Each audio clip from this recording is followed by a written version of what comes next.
Yeah, I was to see if you went to the other door. Okay, it's 5:30 and now the meeting will order. I pledge allegiance to the flag of the United States of America and to the republic for which it stands, one nation, under God, indivisible, with liberty and justice for all.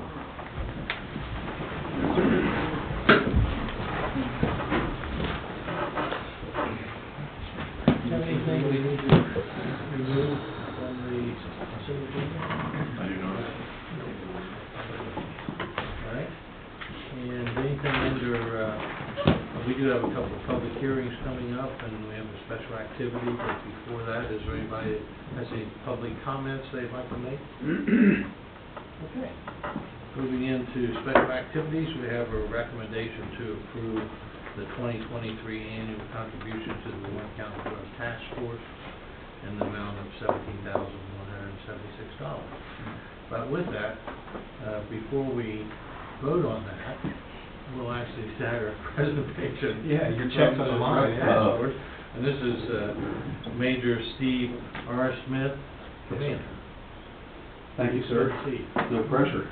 Yeah, that's It's great to be back again this year. I've distributed our annual report to you, and I can forward that to you electronically too if you want to copy it out. But here again to just give you a quick run through of who we are, what we're doing, what we're seeing over the last year, and also to say thank you to this Board of Trustees and Chief Terrell, who still serves on our policy board as one of the supervisors that I report to. So thank you for your continued support through all these years. But our task force remains a multi-jurisdictional task force, as you know.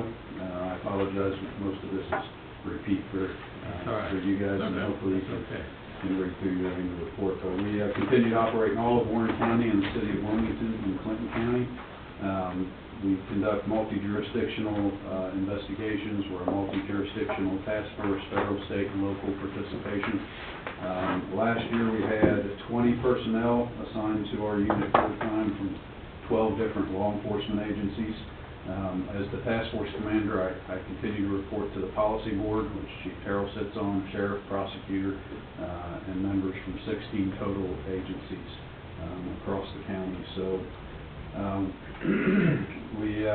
we meet monthly. We do that every first Tuesday of every month. I brief the board on investigations, and they provide oversight and direction as to what we're doing.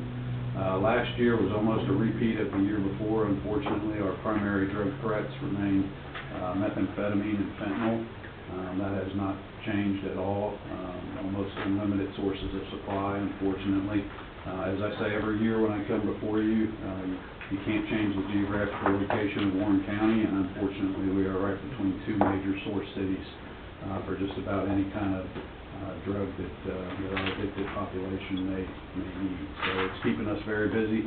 High percentage of our cases continue to involve drug traffickers from Dayton and Cincinnati. So last year's activity included 437 cases, 134 felony arrests. We see 79 firearms executed, 132 search warrants. Our funding remains unpredictable, as you know. We rely so much on the contributions and the support of all of our jurisdictions around this county. As I said, thank you for all you continue to do. You've been partners with the Drug Task Force for decades now, and we appreciate that. The contributions, they account for about 35% of our overall operating budget. Grants fill the gap on some of that. County commissioners make a financial contribution as well, and without you, we wouldn't be here. So, thank you. Glad to take any questions that you may have, and hopefully you'll let me come back next year. Yeah. Anybody have any questions for Steve? You guys do a great job of never-ending battle, I know. Thank you, sir. Appreciate it. We're glad to share in the cost. If no questions, then I'd like to entertain a motion to go ahead and give Steve his check for $17,176. So moved. Second. Mr. Mearsclaw. Yay. Mr. Gabbard. Yay. Mr. Wade. Yeah. Show me your money. Appreciate it. Thank you very much. If you don't need me to stay, I'm going. No. Thank you. Good night.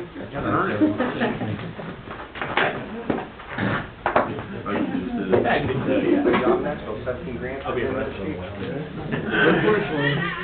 That one you get in it, Chief. Wow.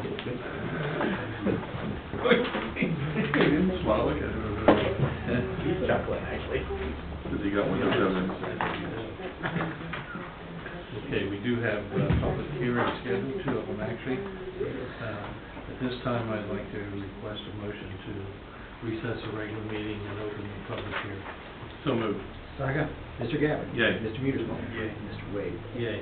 First public hearing is with Resolution 5411, a resolution to approve, modify, or deny the application as Don't W8 LLC Stage 2 preliminary site review for residential plan unit development in our PUD and dispense with the second read. Jeffrey? We get situated. So, we don't have it on the big screen, I didn't put on your guys' small screen, we're going to issue it as a zoning commission, if people see it, so hopefully that, and just like that, they split the difference here. So we're looking at, this property on Clear Creek Franklin Road and Clear Creek Township Wood Road, then goes up to Austin Boulevard. This property back in August last year changed from an SR1 to an NRPUD for the 9.4 to 9.64 gross acres of the site. And at that time, 14 conditions were imposed. Most notably, the use was limited to indoor storage of RV, boats, warehouse, to watercraft. So, we look at the actual site plan that comes with it, a couple things that we're going to look at. See that we have property that Don't Wait LLC is in control of. It's actually this triangle feast polygon. This area is in Clear Creek Township, and everything north of the highlight area is Montgomery County. So a little bit unique in which they're having their structures and infrastructure access, signage, all the fun stuff that we require in our jurisdiction, and their stormwater detention is actually in Montgomery County. So cooperation between two different jurisdictions, and that will come into play when we start talking about landscaping. So that is your site plan. They have one existing building, which is located here, 4,800 square foot, and there's 24 100 by 45 structures that are then going to be further subdivided into 7 units, so it'll be a total of 168 rentable units when this is done. So we're looking at buildings on the site to account for 2.59 acres. The access asphalt is going to be 3.76 acres, so there's 6.35 impervious surface for the site. Look at some of the other things that are submitted. This is a picture of the existing building, from the requirement of page 2 information, see what existing conditions are. That's the existing building they're going to use just for maintenance. It's not going to be used for storage per se. And we're looking at the side profile, 16 foot from grade to eave, and 23.5 feet total height for the structures. Metal construction, so metal sides, metal top. We start looking at some of the photos they've presented from other sites, and they actually have a wainscot that's also part of what they're planning. Their scheme is going to be a gray color with a charcoal wainscot and a charcoal roof. Examples that exist. All right, so going back and forth with some submittals. Ultimately, this is the most recent update of their landscape plan. I'm going to increase it a couple. Look at it. Discussion we had in the zoning commission revolved around the streetscape buffer that was required as a condition of stage 1, that the fence not be seen from Clear Creek Franklin Road. And clarification came through with this diagram that this is the height of the pavement of Clear Creek Franklin Road, and if we follow it over through the berm, that will be the same height as the start of the fence, the chain link fence. So mathematically, there should be enough to block the fence. However, at this point in time, they have, if we look a little bit further down with their berm, they have the trees on the back side of the berm, bushes on the crest of the berm. There's some bushes between the ditch and the crest. we don't have heights for those bushes at the time of installation. So that's something that, as we're working through, finalize, and the zoning commission, realized some of this stuff was in flux, and we gave the opportunities to look through here in a moment, for things to be submitted up through the stage 3. So some things conditional, but ultimately working towards the goals of our code. So with that, another element I want to talk about, since it's the landscape, the green area is their open space. So we have open space on the perimeter, plus we have open space in between the buildings. That was felt to be appropriate by the zoning commission, a little bit unique in the sense of where you put your open space and who does it serve, and you're serving the population who's actually coming in to park their vehicles. What function does open space have beyond separating it from the incompatibility? So they did that to spruce up the space. Looking at their streetscape buffer, they're required to have 29 trees and 158 shrubs. They have that. We look along the northern boundary, 2 different circles. First circle, this is actually still Clear Creek Township. It is property that the same owner owns, but it's an SR1 zoning classification, so we expect a vegetation to exist there. There is an existing tree line. At the zoning commission discussion, they were going to have a surveyor go out and verify is it on their property, from the adjoining property, and species size. That's still in flux, but that's something that will be required by the stage 3. At a minimum, we require them to have 26 true credits along that boundary line. This boundary line, since it's actually an independent part of their project, doesn't make sense for it to buffer from one another. If we did want to have buffers, we'd have a minimum of 68 true credits. But I would say since it is, in essence, secondary, probably not have as importance there. We continue then along I-75, a requirement for 20 why do we call that? Street trees. You can never get that out when you need to, along that boundary line. There is an existing tree line that's actually in the road right-of-way, and along the northern chunk that's in Montgomery County, there's actually a noise barrier that exists there, along the Clear Creek side, something that still needs vegetation. And along the southern boundary line, that's the big one, still SR1 along the southern boundary. 91 tree credits are required on that. So, something that's still coming about, but just so that you're aware of where we stand today. Then we're going to look at topography. The green line is a 939 topography line. The orange line is a 935. So it's existing, and as they develop, we'll see that fill occurs and that 935 moves to the north. Two things, we want to have a sign at their entrance off of Clifford Franklin Road. It's going to be a ground sign, and we want to have a freestanding sign along 75, both being 24 square foot. So an example for each has been provided, the normal monument and ground sign, and then the normal freestanding sign. Then we get into all the things that make the world better at night, lights, right? So, gone through a couple variations of lighting. Ultimately, the goal that we're trying to achieve is that at their property boundary, we have 0-foot candles. So we have no light trespass occur. There's different A and B, so there's lights that are lighting the interior walkways in between the buildings, and there's lights that are lighting the access ways. So we've had discussions about making sure that those are no greater than 70-foot cutoff, so that truly meeting our expectation for not providing night flow, and then also making sure we don't have light trespass. At the zoning commission discussion, there was need for also light at the access panel to get on and off the site. And with that, there's been a little bit of variation of the foot candles. So again, we'll have that as an update. There was also discussion about having what lights will exist after hours. So they have provided an after hours schematic photometric showing what's going on.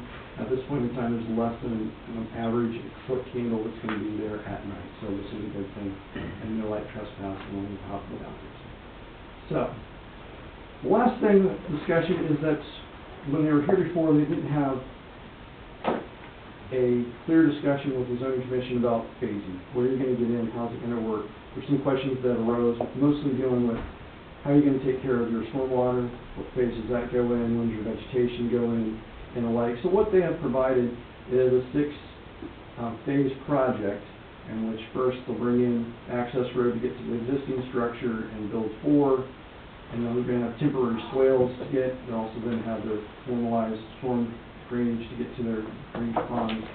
And then when we get to the second phase, vegetation pops into the north-south and to the east. So I'm not sure if that's truly a representation of they'll put in the vegetation requirements by that time, or if that's just when it was lost in the first phase. The streetscape buffer along Clifford Frank Road will be installed during the first phase. And then they just continue to go on and add more buildings as time allows, and continue until we have build out at phase 6. So, when this went before Warren County Regional Planning, they recommended approval with 7 conditions. So one of their conditions, number 6, was multi-point. When the zoning commission looked at this, they had similar discussion. What I'm going to go through is just with their rationale that they stated the Clifford Township Zoning Commission typically reviews landscape and screening during stage 2 review. The applicant has contracted for a tree survey performed to determine the compliance with minimum requirements, Chapter 17. And the policy request information will be submitted as stage 3 for that. So there's been, since the zoning commission, multiple submittals by the applicant to try to get some of this missing information in place. So I anticipate they will continue that as we get ready for stage 3 based upon tonight's discussions and potential approvals. What I wanted to also bring your attention to is that they, the zoning commission, whittled down regional plannings, reworded some things, and came up with 6 items. Number 6, however, has 9 parts, because for some reason we didn't want to do it differently. I don't know, but we got it what it is. Of that, things that are missing are put forth to meet the minimum expectation of the zoning administration. So it's all boilerplate to go that point. So, I can answer questions about the thumbnail I provided to you before the engineer comes to speak. That's their stage 2. Anybody have any questions for Mr. Holman? Do not. Suppose we have a representative from this group to speak tonight.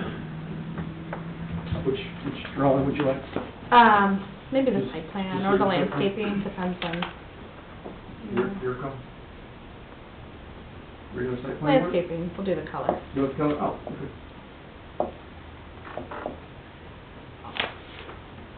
Let's see the first one.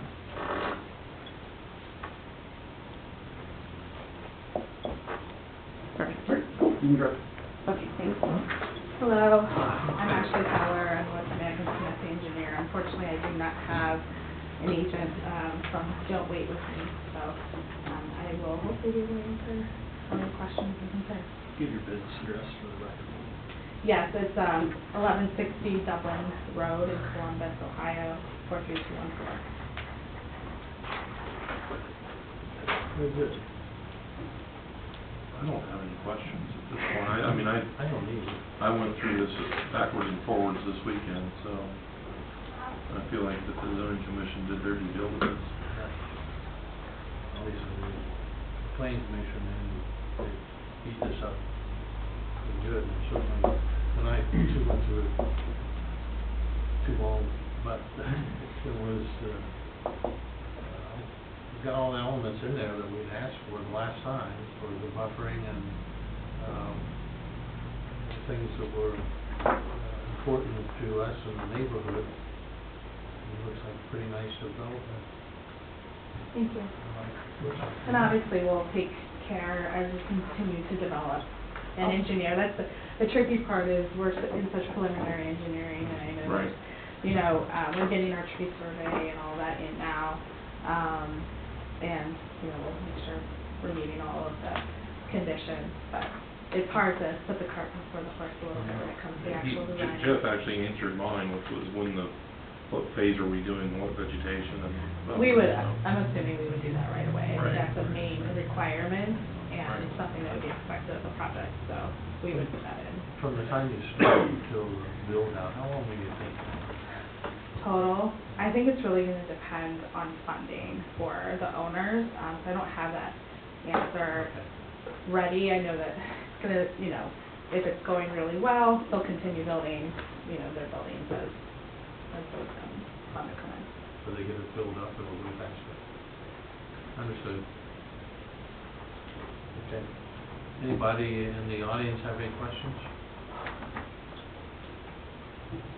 Anybody else? Thank you very much. You're welcome. If no further questions, we will close this public hearing, reopen the regular meeting, and have a vote. So is there a motion to close the public hearing? So moved. Second? Mr. Mearsclaw? Yay. Mr. Gabbard? Yay. Mr. Wade? Yay. Okay, and back into regular session, and so we have, Chair, we have Resolution 5411, it's a resolution to approve, modify, or deny the Stage 2 preliminary site plan. Is there a motion to approve? So moved. Second. Mr. Gabbard? Yay. Mr. Mearsclaw? Yay. Mr. Wade? Yay. Thank you very much. Thank you. And now we do have another public hearing, so is there a motion to recess our regular meeting and open the public hearing for Resolution 5412, a resolution to approve, modify, or deny the zone change application of Amanda and Nathan Ramsey, State Route 48. Is there a motion to close our meeting, recess our meeting, and open the public hearing? Second? Mr. Mearsclaw? Yay. Mr. Gabbard? Yay. Mr. Wade? Yay. All right. Okay. Yep. So, you want me to read a little bit more, since this is going to be a stage 1 request, let me just go a little bit more into the record off of the resolution. So, parcel identified as 4023 State Route 48, parcel number 0804476-004, and account 0420092. Request is located in Section 4, Town 3, Range 4, Frederick Township. Zoning classifications are open space for residential SR1 for 22.5 acres and residence zone R1 for 0.832 acres. Acreage totals required in the survey. Process from open space OSR1, residence R1 to mixed use planning development PUD.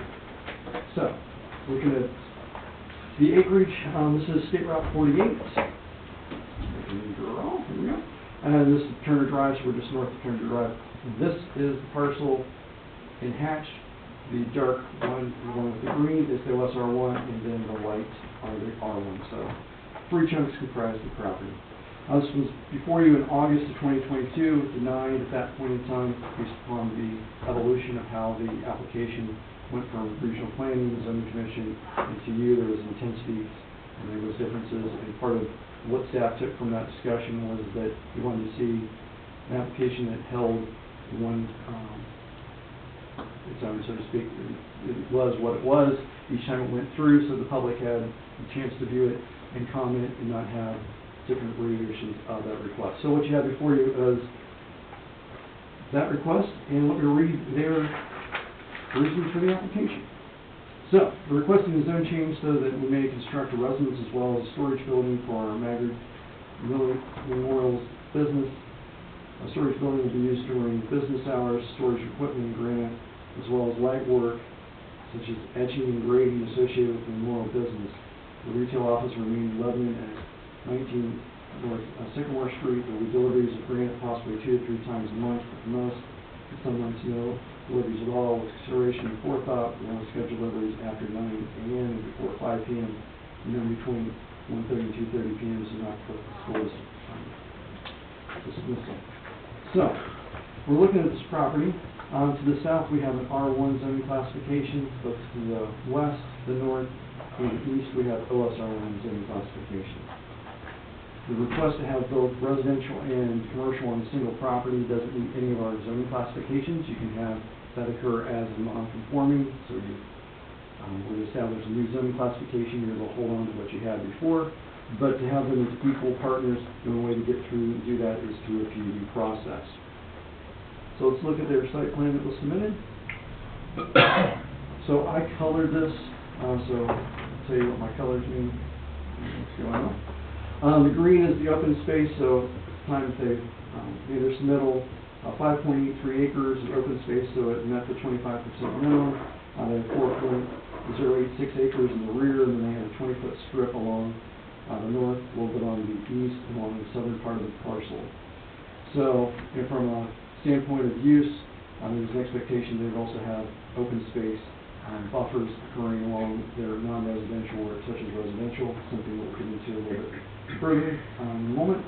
The yellow is the residential area. That's comprised of 14.53 acres.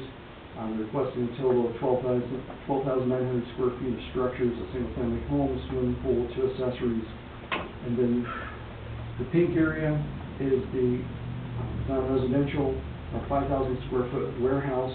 We'll also conduct etching and grading, and then a outdoor storage area of 2,500 square feet sits in there.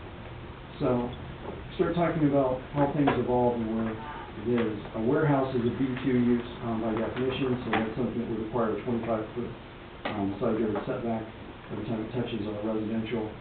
And the actual engraving, etching is something that if you look into our M1 is treatment of stone, the manufacturing element, though maybe not to the degree that they're doing, but by definition zoning, where should it fit? It would fit more into an M1. And that has a requirement then of a 100-foot setback from structures to residential. So that will come into play when we look at region plans and Clay Creek Township Zoning Commission's own recommendations. So that's the property. Let's look at some elements of our land use plan. No sewer is expected in the area. If we look at our road functions, principal arterial urban classification is State Route 48. We look at the thoroughfare plan. We redefine State Route 48 as a primary arterial. We look at our planning areas. This is in the heart of the planning area 6. And planning area 6 was a mix of agricultural uses, rural lot, frontage lots, and it was ultimately an agricultural changing area. So all that led to the land use plan. So this is in the dark green area, which is rural residential, which becomes the OSR1 classification. But also just for understanding, look at the area of State Route 48. There's going to be discussion about the corridor and what exists along the corridor. The 2005 plan did not endorse any existing commercial or industrial along State Route 48. Truly, we started looking at where commercial should be. There was commercial noted at State Route 48 and 73, Vital 5 points, and State Route 48. Drake Road, Old 122, Hart Road, 122, and then the area of Red Line. And the area of Red Line actually went through its own planning process after the 2005 update. So there were decisions that were made for the industrial and the industrial and the business along State Route 48, for date back to the 70s and the 80s, but nothing from the current plan is calling for that to remain anything other than what's anticipated. So it continued as use, but expansions were not expected. Obviously, they expected at some point in time to come back to a residential. So start talking about, okay, well, where does a PUD actually fit within the land use plan? And PUDs are something that actually evolved more out of an update from our zoning resolution about how would we reclassify planning and developments to, I know people who are going through the process may not feel that it's verified or easier or the like, but ultimately, where do we put uses? Prior to the update zoning resolution, you'd have a base level zoning classification, for example, as an R1, and then you put a PUD with it, you expect to have residential activity there. When the update occurred, we said, let's have residential PUDs, let's have non-residential PUDs, let's have mixed-use PUDs. An attempt to try to fit together, is it proper at some locations to have both equal partners, commercial and residential for an property? And this is one of the cases where the request is for those equal activities. So, with that being said, start looking at what does the land use plan have as justification for uses. And if we look at details within that, we have related to the desired community character. There's seek to encourage residential development types which incorporate preservation of private and public open space, such as conservation design, large lot zoning classifications, maintain rural lot size in the township, which contributes to quality of life for property owners, neighbors, as well as drivers, establish perpetual rural icons. Related to man-made environments, strong emphasis on placing open space, green belts separating developing residential areas from incompatible uses, identify and document older homes in residential areas of historic and architectural significance, be protected by unwanted incompatible uses, perpetuate rural living by encouraging development only on a neighborhood-oriented basis. Commercial development should be either nestled interior reclaiming development or along a collector road or arterial. Avoiding strip commercial development in spot zoning and discouraging reduction of industrial uses outside defined areas because of destroying rural residential character. So the things that you look at with the land use plan about, okay, on a case-by-case basis, which of these seems to be most appropriate at a location? So when Warren County Regional Planning looked at this case, they said, based upon 11 conditions, they felt that this was appropriate to do a zone change, so they endorsed the zone change. When the zoning commission looked at it, they had 17 conditions, and they had, within their rationale, modification, and that's where we'll look at now. So ultimately, they pulled upon the Click Creek Master Land Use Plan anticipates the area to remain residential. Commercial development should be nestled in the interior of reclaiming development along a collector road, along arterial roads, designed suitable for intensive use. Probably heard that earlier. Large and the mixed use requests a small percentage of residential use, small percentage of non-residential use, a large percentage of undeveloped land on the property. And there's a minimum setback for a non-residential structure that's pushed the structure into the interior of the property, and this request maintains the existing rural character. So based upon some setbacks that they being the zoning commission, imposed, looking at number 12, that the OSR1 zoning classification would be the reference for residential, and number 13, non-residential structures have a minimum of 100-foot setback from all property lines. They have, of course, modified the request that you saw and have shoved the non-residential more to the interior. So instead of being, one could say, the icing, on the outside, say upward, it's more of the interior side of the donut. So it's the whole area, so that they were changing what the application is by saying that we believe, zoning commission's discussion, that it's more of a non-residential, that would fit more of a industrial as opposed to a general business. And if we look at some of the other elements of the land use plan, where do we want to put commercial? We want to put it to the interior. What do we want to see along roadways? We want to see nature. We want to see farm. We want to see open space. And that was how they justified, this potentially balancing out at this neighborhood. The other thing that was unique is number 17.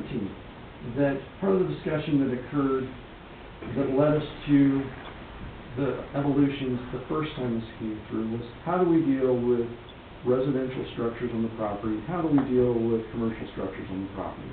Ultimately, the zoning commission came up with wanting to see where the residential structures are, but giving some flexibility back to staff to do it as basically a straight classification for review instead of having every time there's a structure that needs to come forth, it has to come formally back through to a stage 3. We come through, if approved with stage 1, go to a stage 2, and then it would be staff function to approve structures for residential. So something a bit unique, but that's ultimately where the zoning commission, as they went through, balanced out this request. So I'm sure there's questions. Happy to see if I can answer. Can you go back to the slide where you actually showed where they're suggesting their buildings are commercial and not Yes. residential? Yes. Okay, so this is their plan that's not been modified since their initial application. So I needed something larger. But the zoning commission is asking for that front building to be moved back behind the residence? Yeah, so as currently sitting, there's a 50-foot distance existing from its northern boundary. So in order to make it 100-foot for both the north and the south, the only way to do that would be to push it to the west. So since the property is surrounded by residential, it would then start to become its own buffer from the residential, but also needing that increased setback. So it's something that the applicant, had some discussion. They're going to talk, I'm sure, tonight about why they want to keep what they have. And if you desire to keep it where it is, then that would be a modification to the recommendation. If you believe the zoning commission's recommendation and that should exist there, it would go through as such. Or if you believe it not to be appropriate, it would be denied.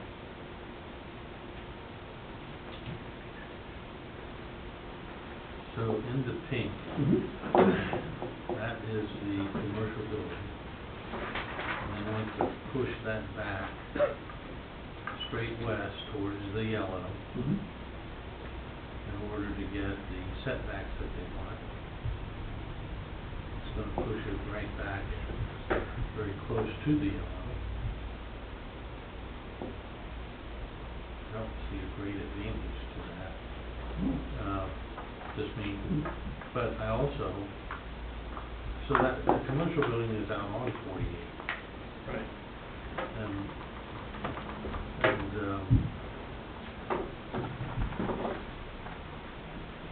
You know, the whole, there's a lot that's going on here. First of all, do I even think it's a great idea to have this spot zoned out there? And I'll reserve those comments for later. But also, in that basically residential area, and I know we have up at Pekin, and we've got the little garage on the corner by Turner's, been there forever, nothing we can do about those.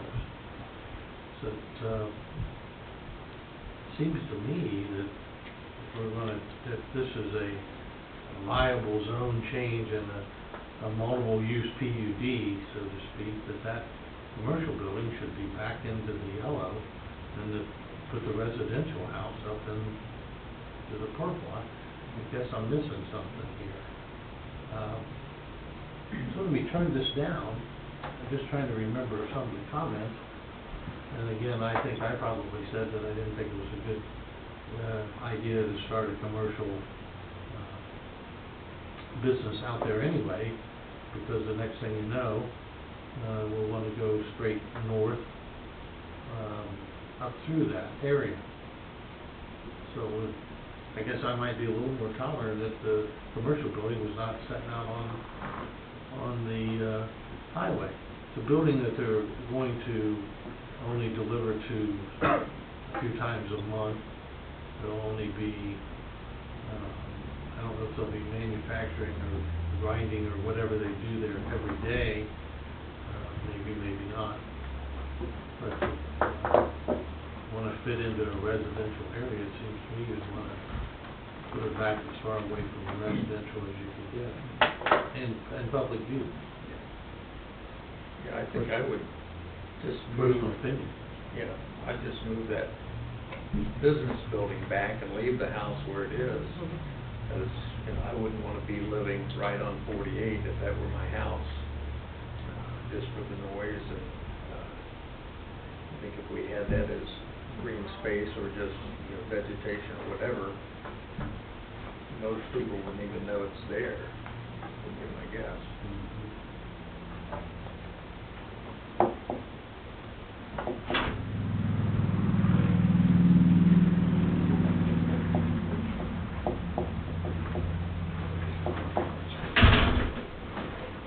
I guess, we're going to hear from the applicants again first. And the neighbor, right there at the, that section that's cut out, the house to the north of it. The house to the north is this section right here. Right.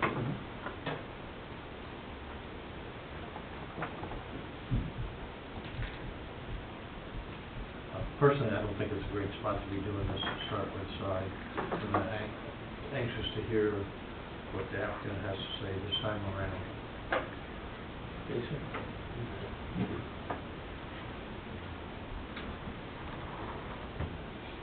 I see the value in what both of you are talking about, and I don't, if this is truly just a production facility that they want to do, and then we'll hear more about that. I see the value in what both of you are talking about, is to put it, I would like to see it dead center in the back, not all the way back in the back. I get the fact that you've got, that logistically is a little bit of a challenge, but. You got a water swale through there. Right, right, but you could put it where it would be the least intrusive to the surrounding area. It would almost function as a flag lot, is that? Well, and the way in which they requested this point in time is all on the same parcel. But from a location wise, yeah, you have a commercial that go up to do that so that. They would share the driveway to the back point of where the house is now, and then the production would be behind it. Because in stage one, we start talking about bubbles, bubble diagram, concept diagram, where you're gonna put stuff. And instead of, and the applicant did request at the end of the zoning commission, should we come back with another drawing? And I told him, do not come back with another drawing, because that's the only thing I heard loud and clear from this body, is that they wanted to see the same thing that was seen before.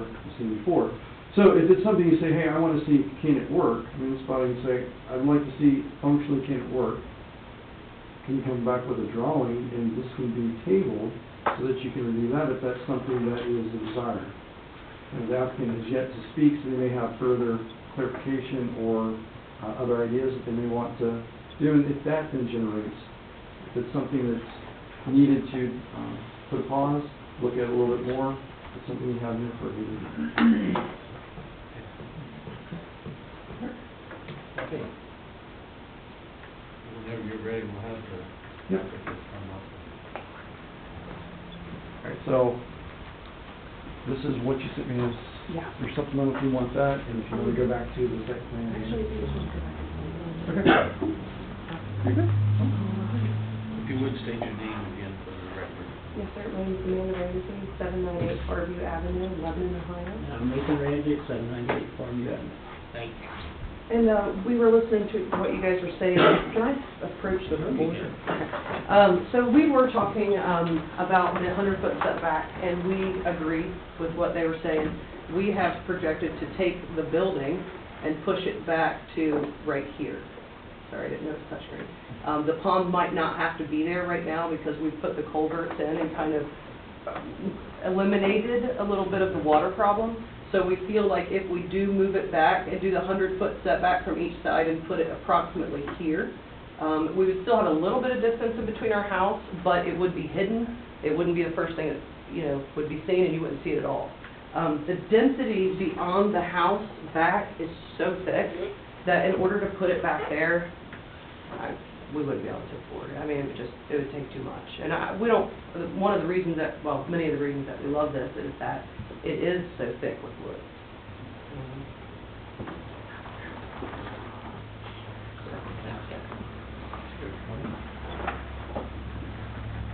Go right ahead. Anything else you'd like to point out to us before we have some questions? I mean, the operating hours are gonna be when everybody's at work, so we're not gonna be working, late nights and causing all kinds of noises and stuff. Shop's gonna be shut down at 5:30 every day, so, we're not gonna be causing any, neighbor problems, with noises or anything like that. This is your, and I don't know that I've been to your operation, is it a considerable amount of noise on a daily basis at your operation now? Right now, it is because we sandblast outside. With this new facility, it'll eliminate that completely. You will not hear anything outside. And you, forgive me, because I think I asked this before, and I'll ask it again, because I don't remember. Sure. Do you guys cut with water as well? No. No water jet of any kind? No, Okay. we do not use water. We use Garnet. Gotcha. That's right. Okay. For the 40 years that we've been in operation, we've never had a complaint from any neighbors. And we do it outside right now, so. Right. But with the building that we're proposing to build, you won't hear anything. The all indoors. I'd like to ask the people in the gallery, do you have any questions for the applicants here before we just ask for questions in general? Yeah, you may have individuals who may have questions, Right. that want to speak, but I walked out to get a scale. Was the reason for my absence, in case you wanted to know locations. I failed to bring that with me. So, Okay, well, thank you, but you'll probably have questions. Appreciate it. Okay, do we have some folks in the audience that'd like to come up and testify? If you do, when you come up, if you would give us your name and address.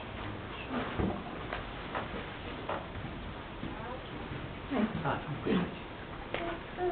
I'm Sarah Mellon, Mark Niemeyer. and we own and live at 4059 North State Route 48, which is bordered by 4023 on the southern and western property line, where that cutout right there.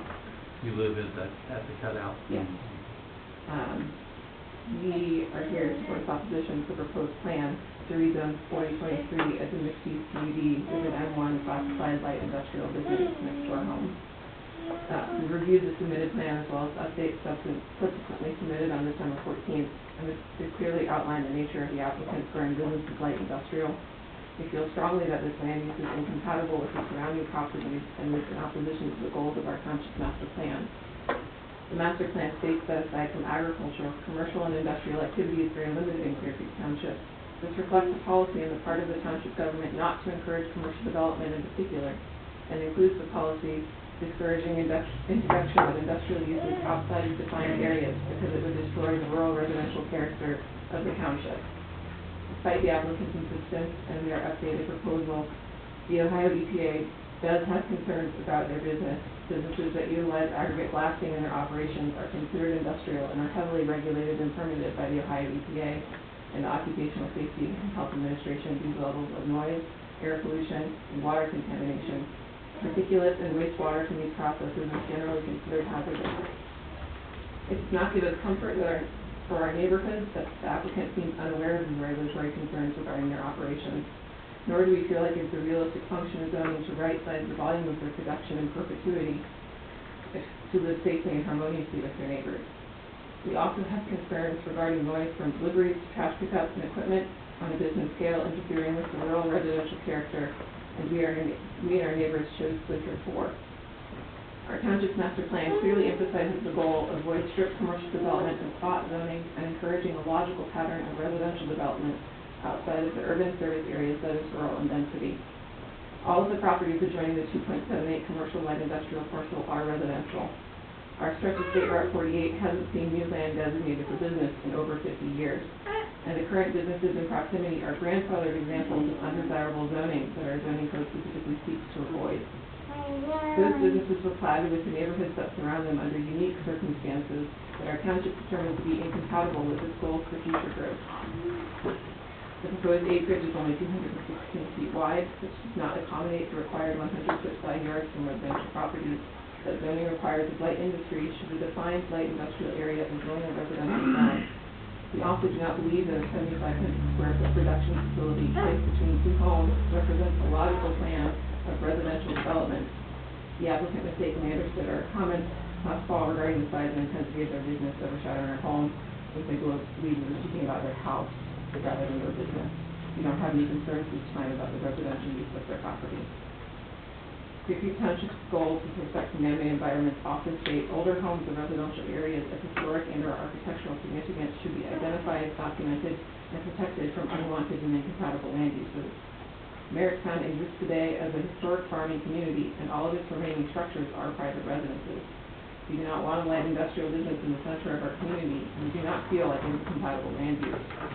We don't object to the style of the building, but rather its size and intensity of use, which we are concerned will interfere with normal activities that residents have the right to expect and enjoy on their own rural homes.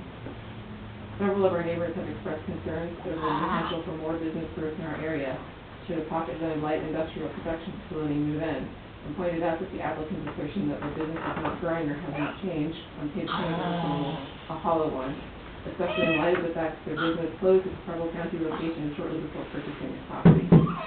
Many of us feel that on-site sales or the presence of more employees is the next step and have concerns about the lack of privacy this will afford. Mike and I are not here because we are afraid of change. And we are not here to advocate that 4023 never be developed.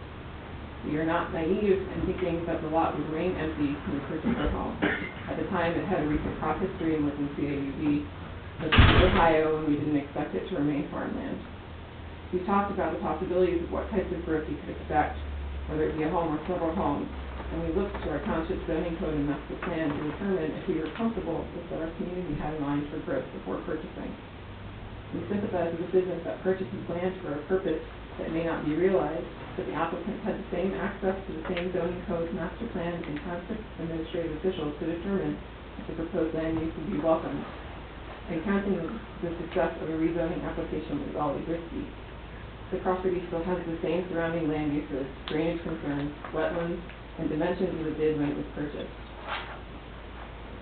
We are proud residents of Clear Creek Township who put our roots down to be close to our extended family and enjoy residential rural benefits, and have confidence in the work that our township residents, elected officials, and administration put into developing our master plan as a tool to support residents, landowners, and businesses in making choices about their livelihood. We find the assertion that our township plan is outdated and lacks merit on page 10 of their amended application an alarming justification for why their plan should be permitted to proceed. We are here because we believe zoning matters, and it does kind of feel like when asked to provide feedback on why this application should not proceed, we're being tasked with explaining why zoning matters at all. We are talking about putting a light industrial business smack in the middle of dozens of homes. Last time we were here, concern over opening a door was raised. The residents of our stretch of 48 haven't seen new land designated for business in over 50 years. And if a light industrial business can go here in defiance of our plan and our code, it really does feel like it can go anywhere. We are concerned about the door that is being opened should a grandfather business with legal non-conforming uses be used as an example for new land designation. We are concerned about the potential outcomes for our township should a proposal that is predicated on the assertion that our master plan is outdated be approved. We are deeply concerned about what could happen should our township gain a reputation in Warren County as a municipality where zoning code isn't important and the process is simply a formality. And more selfishly, we are justifiably concerned about the harmful impacts the light industrial business will have on our home, our family, and our neighbors. Thank you very much for your time and consideration. We're happy to answer any questions.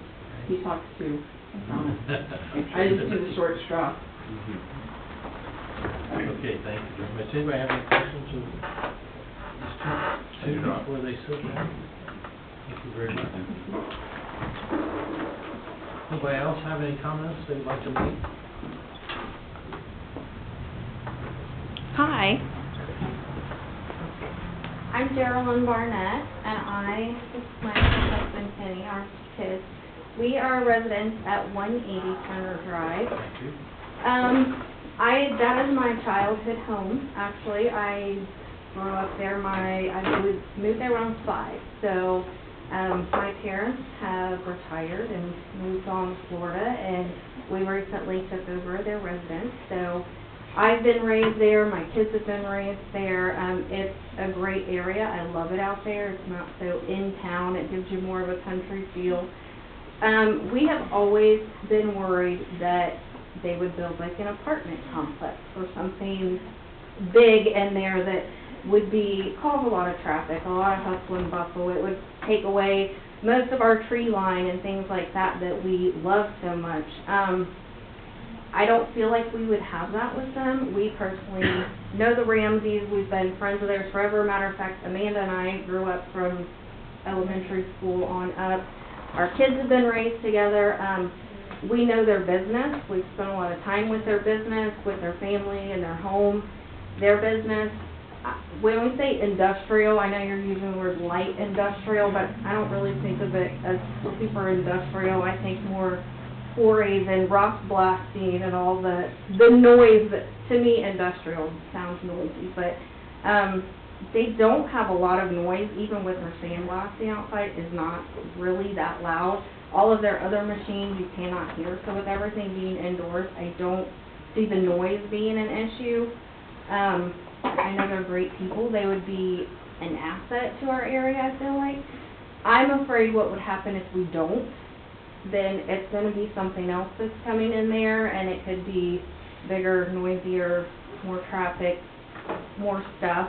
I know they've done a lot for our community. They're good people. They believe in God, family. They are very much into our community and giving back. I know they've done a lot of things for our community and a lot of other communities. I think they would be a wonderful asset, and if you don't jump on this opportunity, I'm afraid that the next one might not be so great, and we might be stuck with it. But Thank you. Thank you. Anybody have any questions? Okay, anybody else have any comments? I do. I'm sure that they're great people. I'm not in favor of this. I don't want to start changing the zone out there. And to your point about something else coming there that could be worse, they still have to go through this board and all the other things. And if I don't like this one, I probably am not going to like another industrial. And I have to listen and hear about it and judge each one on its merit. And I understand that this would be, they're a nice family, this would be a great thing, but I don't want to start and see this modified industrial, even a PUD with different things in it, start and head north, clear up to, you get to Kendrick's. I don't think it's a good spot for it, my personal opinion, so there we have it. You guys give your 2 cents worth, or, you know, that we have an option to approve it, modify it, or deny it, and this is not a unanimous vote. Just because I'm not going to vote for it doesn't mean that they're not going to. That's up to them.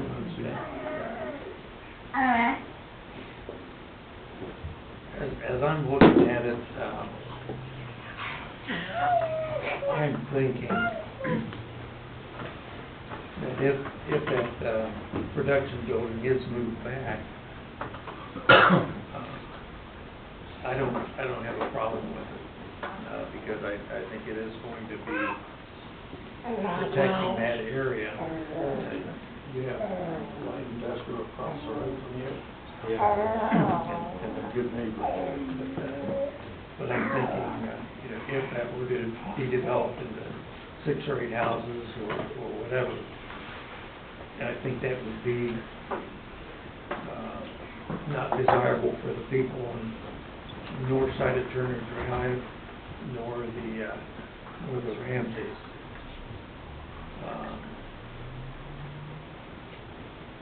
So I think that setback is going to be enough to where I don't even think anybody's going to know it's going past. I would like to see the drawing. I'm sorry, Steve, are you done? Yeah. Okay. I would like to see it modified in the manner in which you spoke about, putting it back farther. If you're saying it can't go past the house, which was, I guess once you're back in there, it's kind of one or the other. I understand the need to do it for the setback as well, but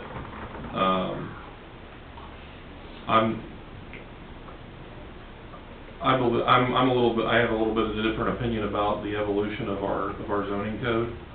It is almost 20 years old, and a lot of things in this area have changed in that 20-year period. So I would like to table it. I think is probably the answer now, right, Jeffrey? If we would like to see a new drawing and review. Yeah.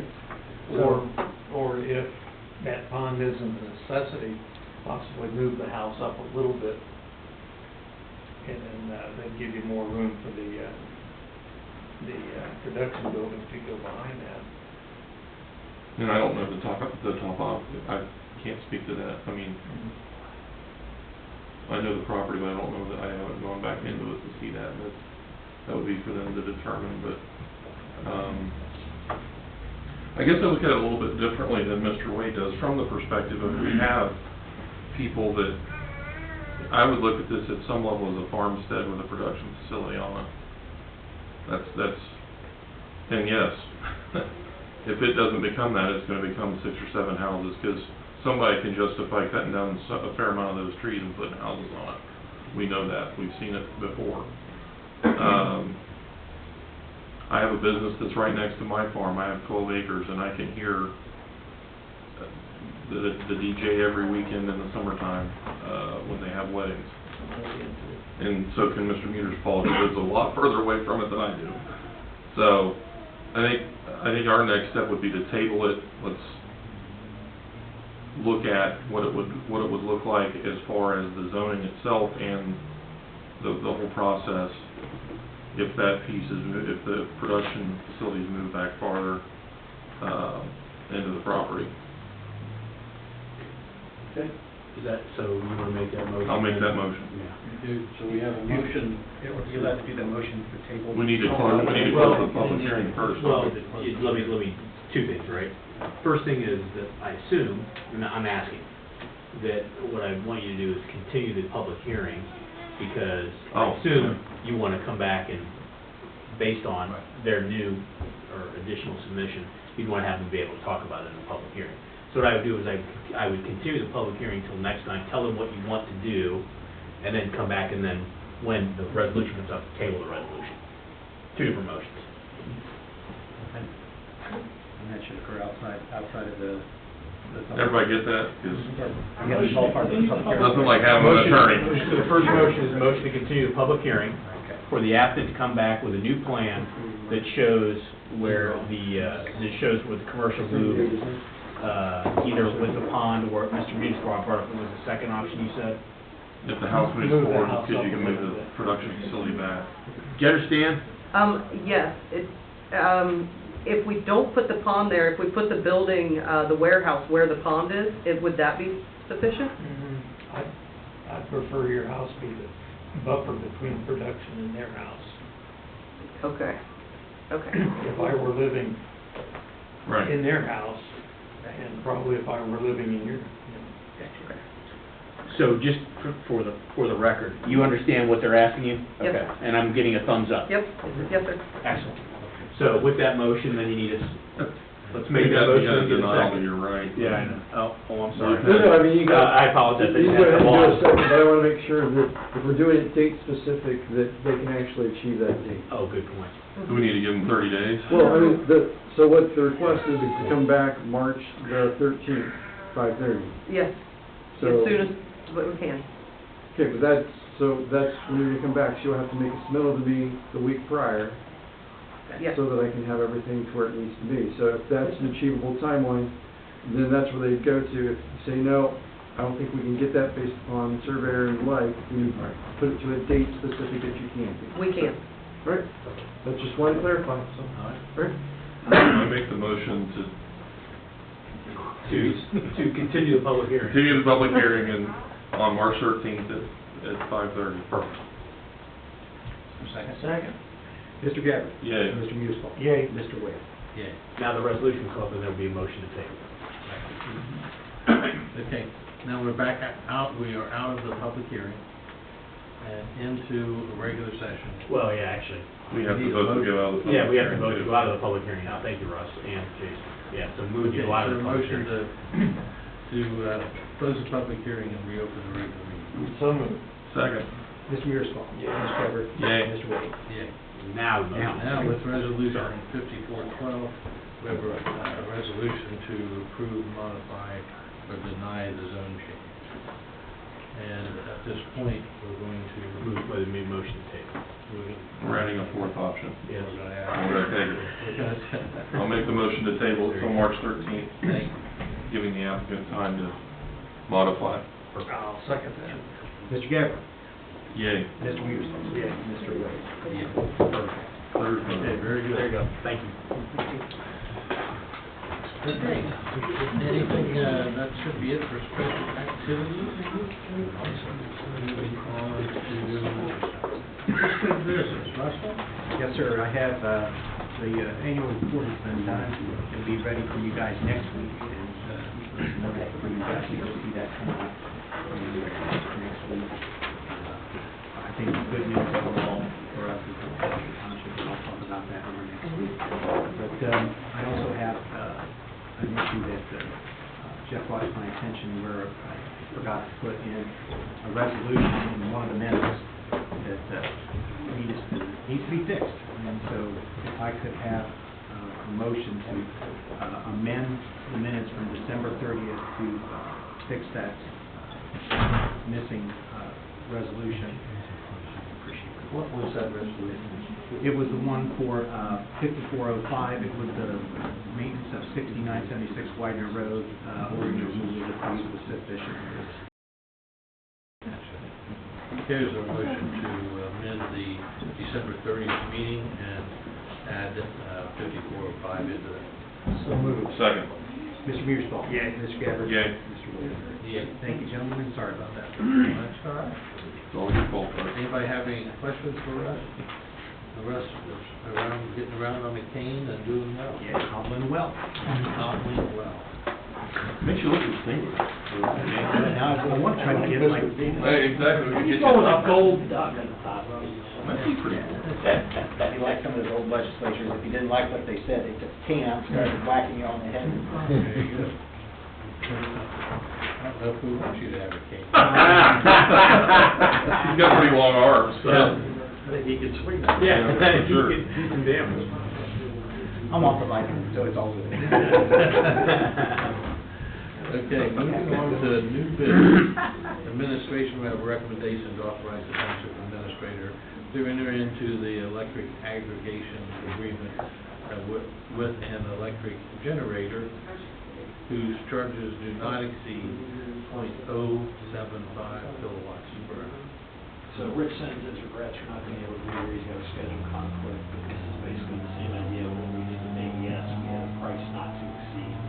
In this particular case, indications are from Rich that prices are gonna be north of 9.5 come June. We would like to be able to try to lock in right now at not to exceed 7.5.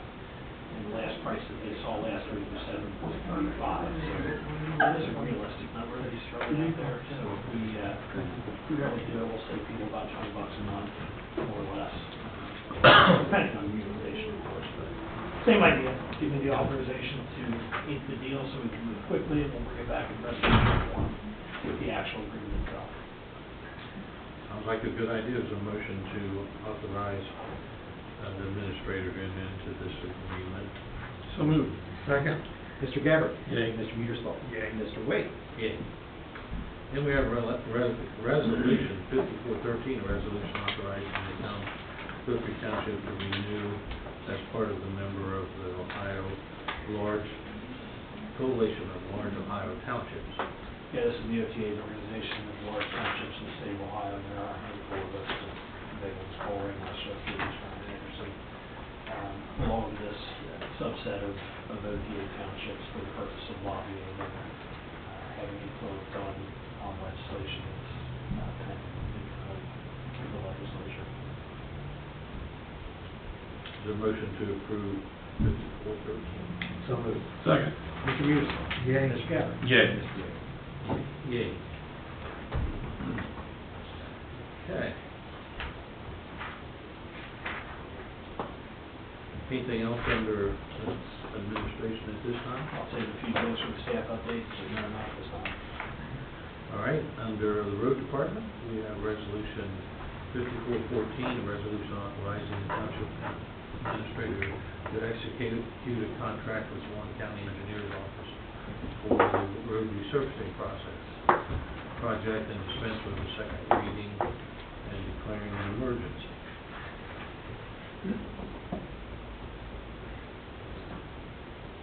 Any comments about that? This is just a contract saying that we're gonna do paving with them again. The roads are not set in stone yet, we're waiting for the bidder prices to come in. Okay, so no bidder prices yet? No, just the prices that Russ and I come up with and the county prices. You had an idea about the cost per ton, though, didn't you? It went up $5 a ton Friday, so I haven't got my new numbers put together. Of course it To 95 a ton, is. How much? 95. You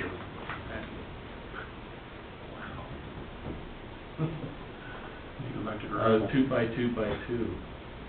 $95. There you go. Ouch. Anyway, nothing to do about that. We need to get in with them and get the best price we can get. So there's a motion to approve 5414. So moved. Second. Mr. Gabbard? Yay. Mr. Mearsclaw? Yay. Mr. Wade? Yay. And then we have 5415, a resolution authorizing the township administrator to enter into a contract with the Warren County Engineers Office for the public bid and purchase of road salt for 23-24 and dispense with the second reading. So we are gonna move back to Warren County and purchase salt instead of Montgomery County this year. whatever the bid you had last year was over $100 a ton for the second year of the spot review contract, which is why we're executing this with the county.